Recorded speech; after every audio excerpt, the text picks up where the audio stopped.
সত্যি সীমা, তোর সাথে এখানে আসাই আমার ভুল হয়েছে। এখনো অনেক পথ বাকি, আর তুই আস্তে আস্তে হাঁটছিস। এভাবে কেন বলছিস ভাইয়া?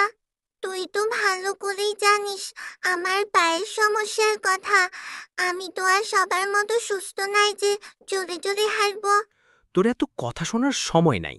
একটু তাড়াতাড়ি হাঁট, নাইলে আমি কিন্তু তোকে ফেলে রেখেই চলে যাব। আর একটু পরেই তো অন্ধকার হয়ে যাবে।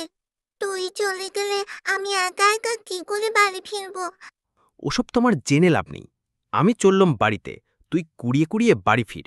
রনি জোর পায়ে বাড়ির দিকে রওনা হলো। অন্যদিকে সীমা মন খারাপ করে বাড়ির দিকে হাঁটতে লাগল। ছোটবেলায় গাছ থেকে পড়ে সীমার একটা পায়ের হাড় ভেঙে যায়। তারপর থেকে সীমা আর সবার মতো হাঁটতে পারে না। হায় আল্লাহ, কেন তুমি আমায় এমন শাস্তি দিলে? আজ আমার পায়ের কারণে আমার মা ভাই আমাকে আগের মতো ভালোবাসে না। তাই তো ভাইয়া আমায় একা ফেলে চলে গেল।